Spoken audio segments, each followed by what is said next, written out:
stirring your mind with the vortex method, the only true way to optimize the way you think at the molecular level. Good morning. Welcome to the Daybreak Show. I am the Sultan. We'll get started. But first, smooth and satin coffee, whatever the hell that means. It's coffee. For those that are in danger of being silenced or canceled, this is what I would encourage you to do. Speaking engagements at conferences and any event that you can get yourself invited to is going to be the way to go. And allow audience members to video you.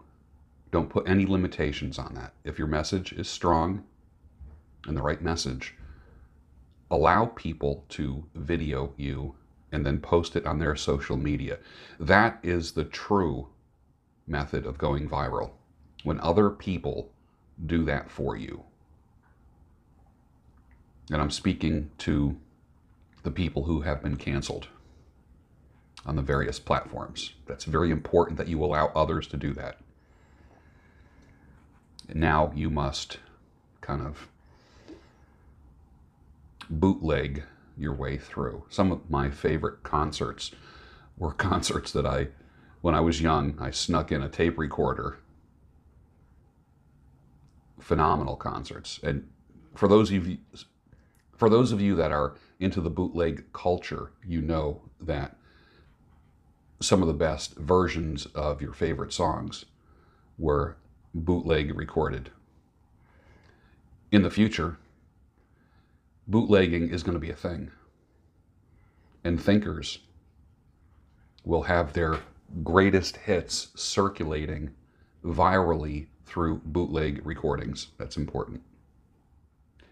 Don't buy into the fear-mongering, which is going to get worse in the next few months. We have the rest of July, August, September, October. You got 4 months of fear-mongering to go. 4 months. I just read this morning that there is a bubonic plague now that has come back in China. It's even worse than the you-know-what. Imagine that. Who would have thunk it, right? Don't buy into the fear-mongering, which is going to get worse. It's going to be wave after wave, and it's meant to wear you down. And for many of you, it is. You're actually feeling it in your bodies, and it's only been, March, April, May, June. So it's been 4 months, going on 5 months. It wore you down, didn't it? You have physical ailments now because of it.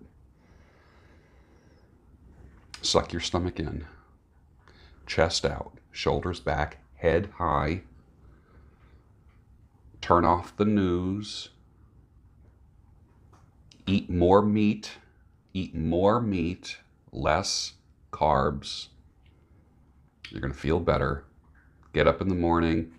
Slam 16 ounces of water, room temperature water. If you drink it cold, it's going to hurt you. You'll feel uncomfortable if the first thing you put in your body is ice cold water. I'm talking a bottle of water that you left out on the countertop that's now room temperature, or a pitcher of water that you left out. Room temperature water. First thing, 16 ounces. Slam it. It'll jumpstart your system. You'll feel better. Walk during your lunchtime. Squeeze a rubber ball. Do push-ups. Do not let wave after wave weaken you. Because that's what they're hoping is going to work, is that you get fearful and then eventually weary and then eventually give up. Don't let it happen. Unplug the media, which means unplugging the radios and TVs and the stupid websites.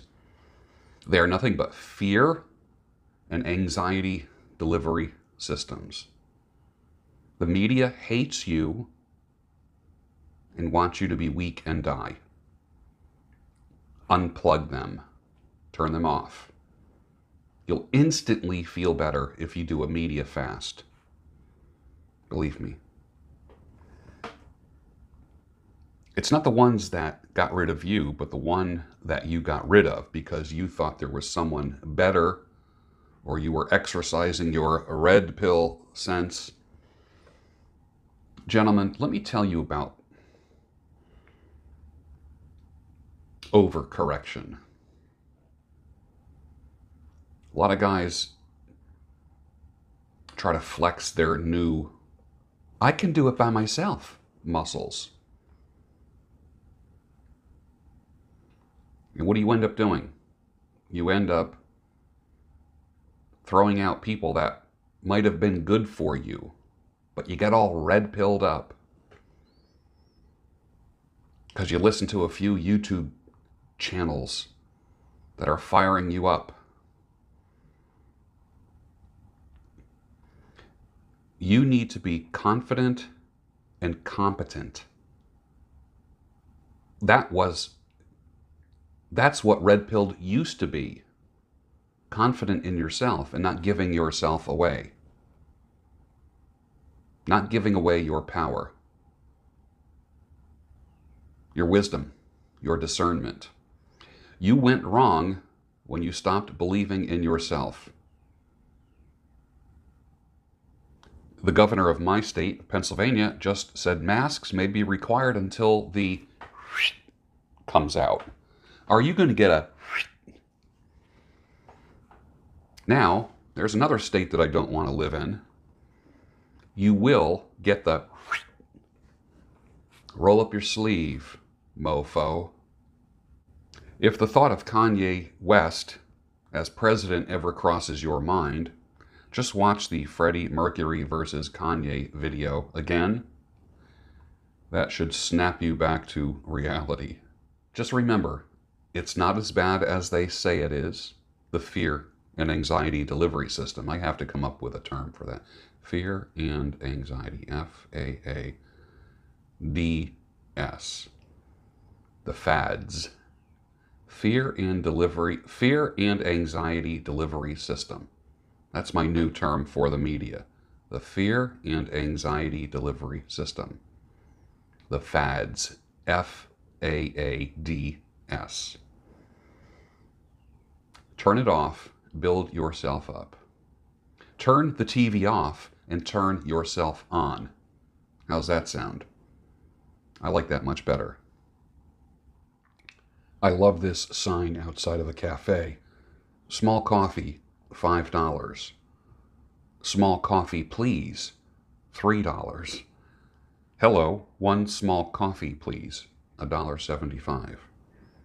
It's amazing what a little bit of manners and kindness and cheerfulness can do.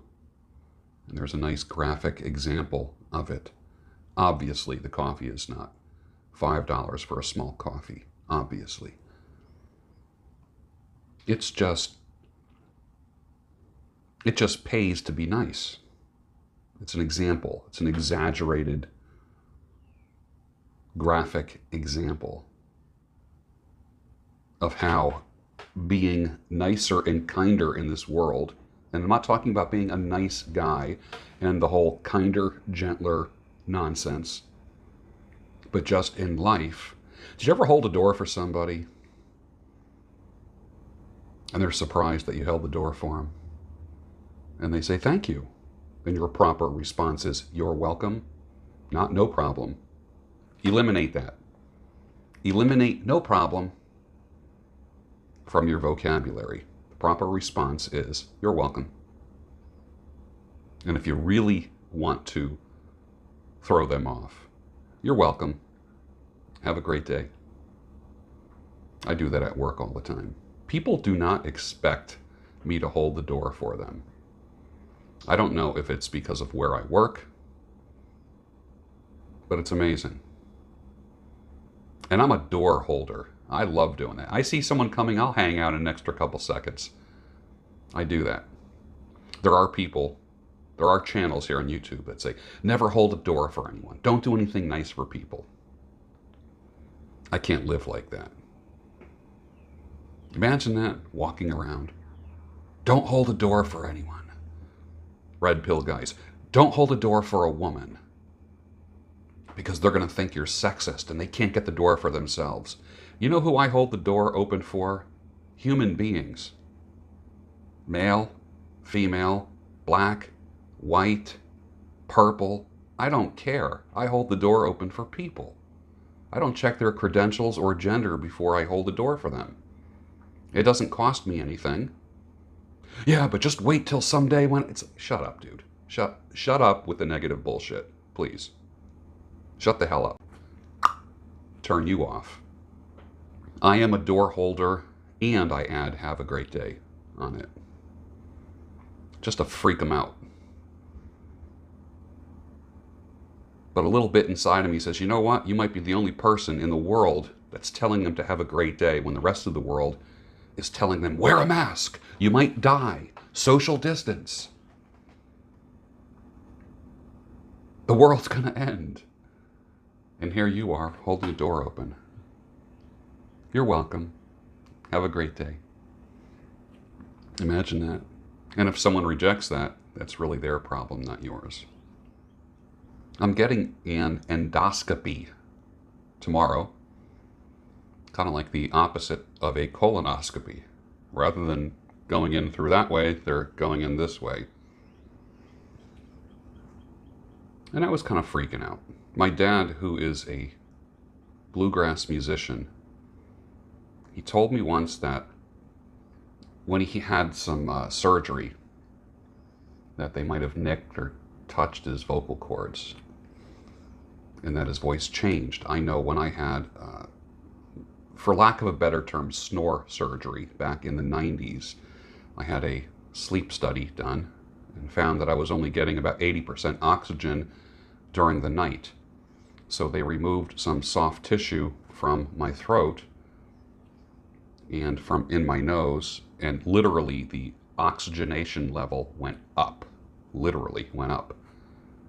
And I've been a great sleeper since then, but I was losing sleep and suffering from long-term sleep deprivation and didn't even know it. So when I had that done, my sleep improved. But I remember my wife saying to me, your voice changed. And it did. Now you only know this voice. My voice was different then, in the 90s. It was different than this. It just had a different tonality to it. And it's not that I was worried about a scope going down my throat, into my stomach, into my small intestine, which is happening tomorrow. I thought to myself, what if I come out of this thing and I sound different? And I was letting fear kind of get to me a little bit. And Susie, who you know, Susie Kilbanks, told me it's nothing. It's nothing. Don't worry about it. And it's interesting how she gave me just a little bit of encouragement, and it actually relieved some of my anxiety. That is a fact. It's amazing how people's words can either build up anxiety or relieve anxiety. What kind of person do you want to be? Do you want to live your life pushing people closer to the edge? My nose is whistling right now, but let's go back to the topic. Your words can either bring anxiety or peace. And a little bit of peace. And I got a little bit of peace from her words. And she doesn't know it yet. She'll probably watch this video and see me credit her with that. She probably didn't even realize how comforting her words were. Because whenever you go in for any kind of procedure, you think, oh, what if this happens or what if that happens? So that was cool. So today, here's a couple things that I want you to do. I want you to hold a door for somebody, wherever you are, at work or at the convenience store when you're getting your coffee or your gas. You hold a door for somebody, they say thank you. Your response is going to be, you're welcome. Have a great day. Do that once or twice today. And then also, I want you to be a fear and anxiety detector. Being that most people are plugged into the media somehow, some way, whether it be TV or radio or what they read, their level of fear and anxiety exists. It's rising. And it's just going up and down from day to day, like this. Their week looks like this.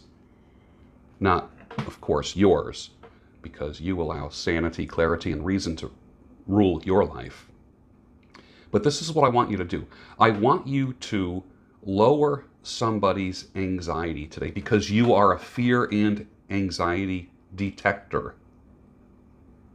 If you've been watching me for any amount of time, help somebody's fear and anxiety today. Somewhere.